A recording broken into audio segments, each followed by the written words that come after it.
नमस्कार, हम इस वक़्त मौजूद हैं नवीन सर के पास जो कोचिंग सेंटर चलाते हैं पटना में और बहुत बच्चे इनके कामयाबी हुए, पढ़ाते भी बहुत अच्छे तरीके से हैं, दिल से, मन से और काफ़ी उम्मीद से और बड़ी मेहनत और लगन के साथ अपने बच्चों को ये पढ़ाते हैं। आज इनसे जानते हैं यहाँ पर जो मेहता मैथमेटिक्स पर जो अचानक असामाजिक तत्व द्वारा हमला हुआ और वो भी इतना बुरा हमला हुआ जो लफ्ज़ों में बयान नहीं किया जा सकता।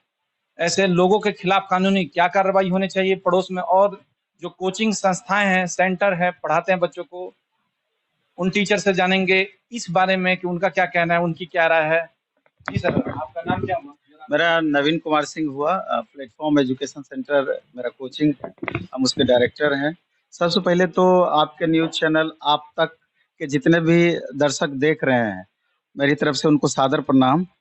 और ये जो अभी आप मुद्दा उठाए कि कुछ दिन पहले मेहता कैंपस में जो मेहता जी मैथमेटिक्स के टीचर हैं, उनके कोचिंग पर कुछ असामाजिक तत्व के द्वारा बमबारी हुई।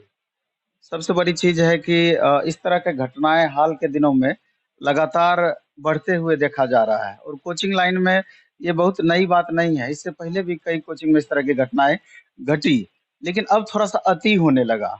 एक्चुअली में जब बाद में पता चला कि इस घटना के मूल में क्या था, तो इस घटना के मूल में था तो एक रंगदारी वाली बात थी कि हमको 5 लाख रुपया चाहिए।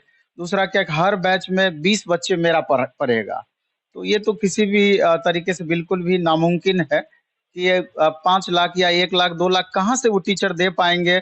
आप पर मंथ इस तरह का बातें करेंगे और एक टीचर जो लगातार मेहनत करते हैं उसके एवज़ में कुछ फ़ी रखते हैं, उसके एवज़ में बच्चे से कुछ उसका प्रतिफल की आशा रखते हैं। तो मेरे ख़्याल से इस तरह की घटनाएँ बिल्कुल ही निंदनीय है और इसी के विरोध में हम लोग जस्ट दूसरे दिन कोचिंग एसोसिएशन ऑफ बिहार और कोचिंग एसोसिएशन ऑफ भारत जिसके एक्टिव मेंबर भी हैं हम, तो उन्हीं के बैनर तले लगभग 150 प्लस टीचर एक साथ मिल करके कि आगे इस तरह की घटनाएं ना दोहराई जाए। एसपी साहब के यहाँ, एसएसपी साहब के यहाँ, डीएम साहब के यहाँ हर जगह जाकर के ज्ञापन दिए।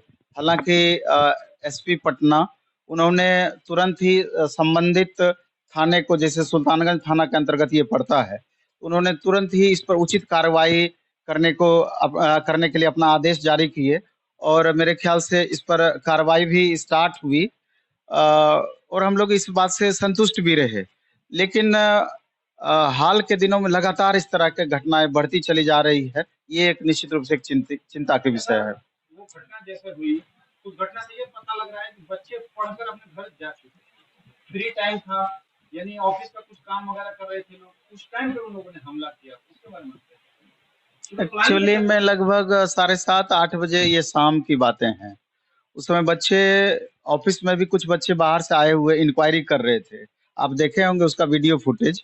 उसका जो वीडियो फुटेज देखे हैं हम, हाँ, हाँ, लगभग 10-12 की संख्या में अचानक आकर के शीशा फोड़ने लगे। फिर उसके बाद सिस्टम को फोड़ दिया गया और भी इस तरीके से हाँ, लाठी डंडे भी बरसाए और जाते-जाते उन्होंने बम पटक के गया और बम में इतना खतरनाक स्थिति था, उसका फुटेज आप देखिएगा तो पता चलेगा कि अगर उस समय कोई भी स्टाफ गलती से वहाँ भागता नहीं, अगर वहाँ मौजूद रह जाता, तो मेरे ख्याल से बहुत कुछ हो सकता था। बहुत उस तरह की घटनाएँ हो सकती थी, जिसके बारे में आप कल्पना नहीं कर सकते हैं। डीएमएसपी और बिहार सरकार से आप क्या मैसेज देना हम तो यही मैसेज उनसे देना उनको मेरी तरफ से मैसेज होगा कि ये आप ही के बच्चे हैं और इस तरह की घटनाएँ, चूँकि आप एजुकेशन सिस्टम इस तरह से लगातार प्रभावित होगा और बच्चे को बेहतर शिक्षा नहीं दी जा सकेगी अगर ये सब लगातार होगा। तो आज बच्चे जैसे कोटा जाने के लिए पलायन कर रहे हैं, दूसरे स्टेट में जा रहे हैं, तीसरे स्टेट में जा रहे हैं, यहाँ की भी स्थिति समझिए कि वही हो जाएगी। अभी आप देखिएगा जनरल कॉम्पिटिटिव एग्जाम्स की तैयारी करने के लिए पटना से बेहतर माहौल ऑल ओवर इंडिया में कहीं पर भी नहीं है। अभी यहीं की बात करेंगे, आप देखिएगा महाराष्ट्र के बच्चे मिल जाएँगे, मध्य प्रदेश, छत्तीसगढ़, पंजाब, हरियाणा, राजस्थान, वेस्ट बंगाल, जितने भी हिंदी भाषी स्टेट हैं, लगभग हर जगह के बच्चे यहाँ आके तैयारी करते हैं। तो इस तरह का अगर इस तरह की घटनाएँ घटित होगी, तो एक गलत मैसेज भी जाएगा। तो आर्थिक क्षति तो जो होना है, होगा ही होगा। साथ में स्टेट का एक मोरल डाउन होने वाली जो बातें बोलते हैं उस पर भी व्यापक प्रभाव पड़ेगा।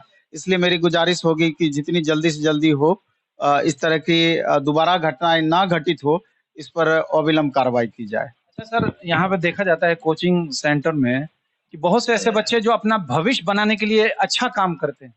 बीच में कई घटनाएं हुई, अग्निवीर वाला या रेलवे वाला निकला था, उसमें वो बच्चे जो किसी भी हिंसा में नहीं चाहते उनका भविष्य करियर खराब हो, वो भी उलझने लगे। तो ऐसे अचानक जो हालात बिगड़ रहे हैं, इसमें सरकार को आप क्या सलाह देंगे और बच्चों से क्या कहेंगे ताकि उनका भविष्य खराब नहीं हो? सरकार से तो मेरी यही गुजारिश होगी कि कोई भी डिसीजन अगर आप लेते हैं तो समाज के उस निचले तबके के बच्चों को भी ध्यान में रख करके लिया जाए कि बच्चे भी पढ़ने आते हैं, बच्चे भी दूर दराज से भी पढ़ते हैं, तो उनको अगर ध्यान में रख करके लेते हैं तो इस तरह की स्थिति मेरे ख्याल से उत्पन्न नहीं होगी। दूसरी बात की अभी अग्निवीर वाला ही चर्चा करें, तो जो भी सरकार निर्णय ले तो कहीं न कहीं बच्चों को संतुष्ट नहीं कर पाई, उनका निर्णय बच्चों को संतुष्ट नहीं कर पाया, मेरे ख्याल से उसी का प्रतिफल है। अगर आपको 4 साल वाला जो आप लागू करना चाह रहे थे, तो हमको लगता है कि पहले उचित माध्यम से उसका प्रचार-प्रसार या आप समझाने का प्रयास करते और अगर बच्चे समझ पाते उस चीज़ को, तो इस तरह का आंदोलन मेरे ख्याल से नहीं हो पाता। इसके पहले रेलवे का भी एक प्रोटेस्ट हुआ था, वहाँ पर भी आप देखेंगे कि 3 बार डिजिटल प्रोटेस्ट उससे पहले किया गया था, जिसमें 92 लाख बच्चे तक ट्वीट किए। साढ़े लगभग 3 साल प्लस हो चुका था, बच्चों का एग्ज़ाम नहीं हो पाया था। अंतिम में बच्चों का आक्रोश फूटा और जाकर के उतना बड़ा आंदोलन का रूप वो लिया। तो अगर इसके आप जड़ में जाएँगे तो बहुत बातें समझ में आएगी। इसमें किसी भी सूरत में कोई भी टीचर ऐसा नहीं चाहते हैं कि इस तरह का उग्र आंदोलन हो या कोई भी वैसा ऐसा इस तरह का आंदोलन हो जिससे कि समाज का या फिर राज्य का या केंद्र सरकार का ये जो क्षति हो रहा है, रेलवे को क्षति पहुँचाया जा रहा है या अन्य सिस्टम को क्षति पहुँचाया जाता है, सब बच्चे समझते हैं कि अंतिम रूप से उसका प्रभाव खुद पर ही पड़ना है, हमारा ही वो क्षति है। लेकिन इस तरह की नौबत क्यों आ जाती है, इस पर विचार करने की ज़रूरत है गवर्नमेंट को भी।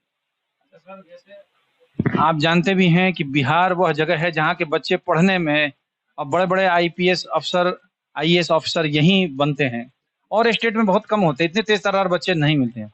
तो गवर्नमेंट ऑफ इंडिया को ऐसे बच्चों के बारे में इनका भविष्य खराब नहीं हो, क्योंकि बहुत मशक्कत से पढ़ते हैं, बड़ी मेहनत लगन बेचारी और बहुत मतलब बैकग्राउंड कमज़ोर वीक होता है और लोगों के बराबर में और बिहार भी काफ़ी स्थिति में डाउन जा रहा है। तो ऐसी स्थिति में सरकार ऐसे बच्चों को जो कोचिंग सेंटर में या गरीब घर से आते हैं, उनके भविष्य के लिए कौन-सा कदम उठाए? एक्चुअली में बहुत सारी सरकार के द्वारा छात्रवृत्ति योजनाएँ चल रही है, लेकिन वो एकेडमिक बच्चों के लिए है और कम्युनिटी वाले कुछ खास कम्युनिटी वाले बच्चों के लिए भी कुछ कॉम्पिटिटिव एग्ज़ाम्स के लिए चलाते हैं गवर्नमेंट, लेकिन वो संतोषप्रद नहीं है कि बहुत सारे गरीब बच्चे ऐसे भी आते हैं कि अर्थ के अभाव में बाहर रहकर वो तैयारी नहीं कर सकते हैं। बिहार का सबसे बड़ा ड्रॉबैक ये है कि आप देखेंगे कि यहाँ ना उस तरह का उद्योग धंधा है, ना कुछ उस तरह का बेसिक स्ट्रक्चर है कि आगे चल कर के दूसरा भी धंधा करके बच्चे सर्वाइव खुद को कर पाएँ।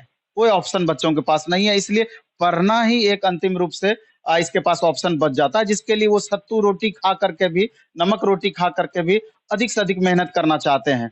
और कोई भी माँ-बाप है, तो कभी वो नहीं चाहते हैं कि हर माँ-बाप वो चाहते हैं कि हमारा बच्चा हमसे 2 कदम आगे ही रहे। तो अपना माँ-बाप जितना भी कष्ट में रहें, वो अपना हर चीज़ को बेच करके, हर चीज़ को दाँव पे लगा करके उस बच्चे को पढ़ाना चाहते हैं, उस बच्चे को आगे बढ़ाना चाहते हैं। तो मेरे ख्याल से उचित माहौल इस तरह की परिस्थितियों को देख करके सरकार के द्वारा भी दिया जाना चाहिए कि एजुकेशन पर इस तरह का कुछ पॉलिसी बनना चाहिए कि निम्न तबके के भी बच्चे जो हैं, वो भी मुख्य धारा में आ पाएँ।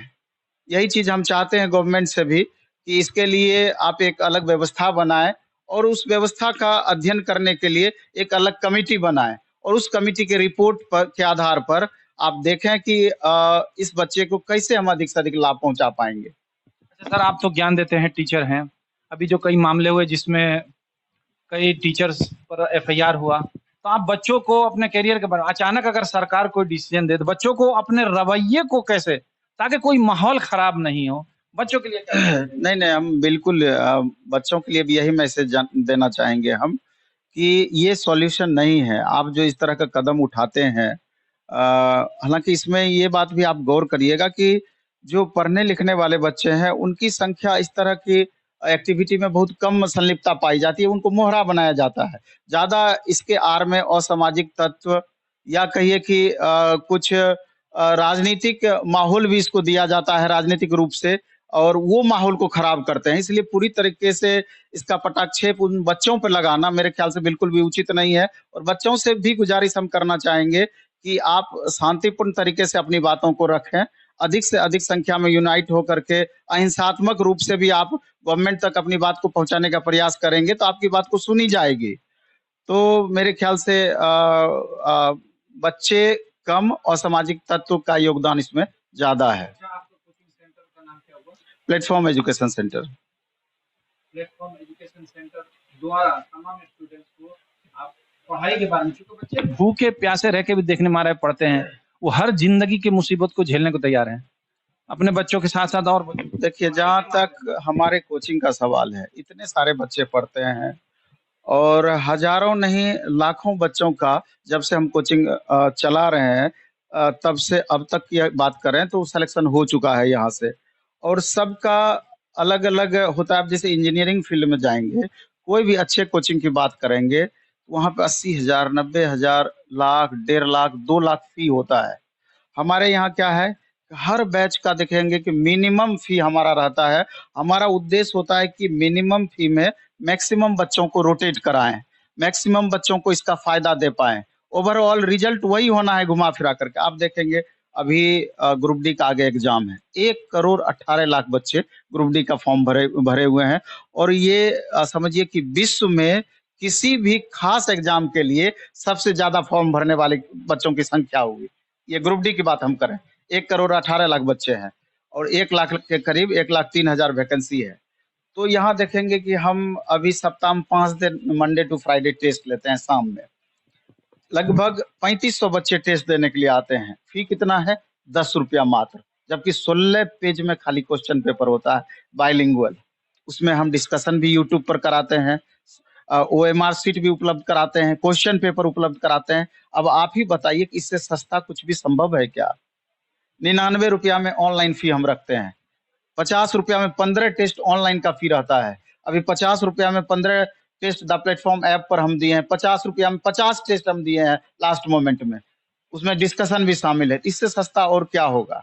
इसलिए बच्चों के भविष्य को बनाने के लिए जितना हमसे बन पड़ता है, तो इसमें हम अधिक से अधिक अपने तरफ से, कोचिंग की तरफ से प्रयास हमेशा करते हैं।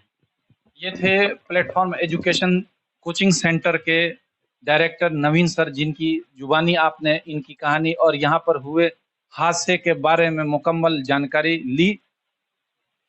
कैमरामैन परशुराम दास के साथ ताज खान, आप तक पटना।